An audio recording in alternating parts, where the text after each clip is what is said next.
Здравствуйте, дорогие братья и сестры! Поговорим о нательных крестиках. Первый крест, с которым человек сталкивается в своей жизни, это крест нательный, который одевает священник при его крещении. Их есть очень много видов, вариантов, но всех их объединяет нечто единое. Это наличие изображения креста Христова, распятия Господня на этом кресте.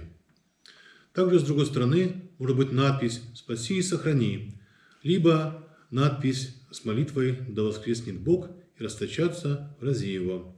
На данном кресте есть изображение ангела-хранителя, такое тоже возможно, как изображение Матери Божьей. Также кресты могут быть разнообразных форм.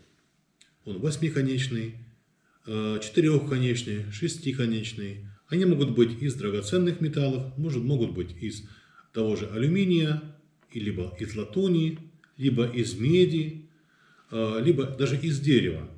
Их много, но суть одна. Если крест освящен, это тот самый крест Христов, который мы носим в знак своей веры.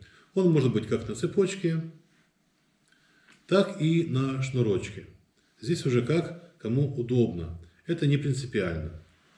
Для маленьких детей при крещении стараются приобретать кресты, которые не будут колоться, они не будут остренькими, и ребенок сможет с ними нормально функционировать.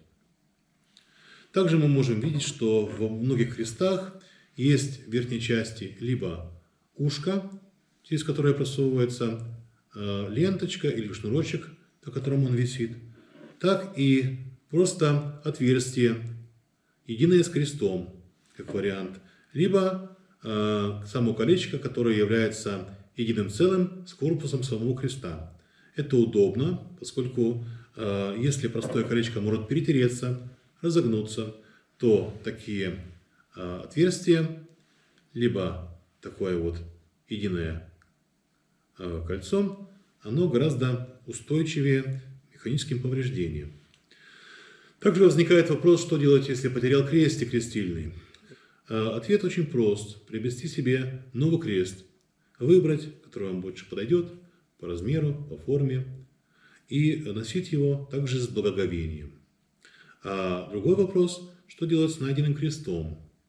Самый первый вариант – это отнести крестик в церковь, ближайшую к месту, где был найден крест.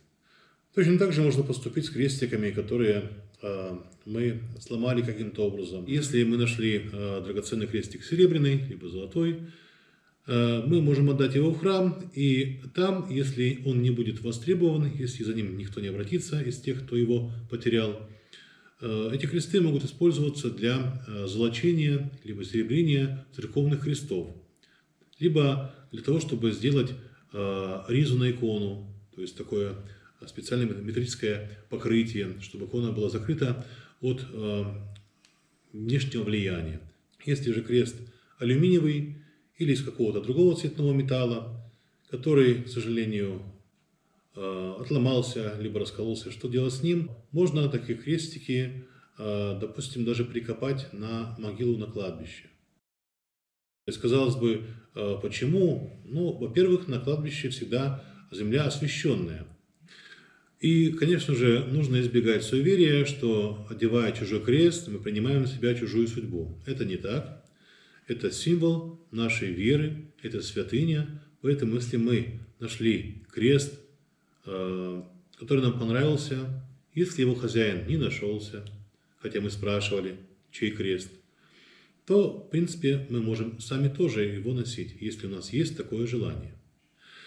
Поэтому не нужно бояться чужих крестов, если мы их находим. Да? Это не значит, что мы принимаем на себя чужую судьбу, абсолютно нет. Это значит, что кто-то потерял крестик. Так что самый первый возможный вариант – это отдать крестик в храм. Там найдут ему применение. Благодарим вас за внимание.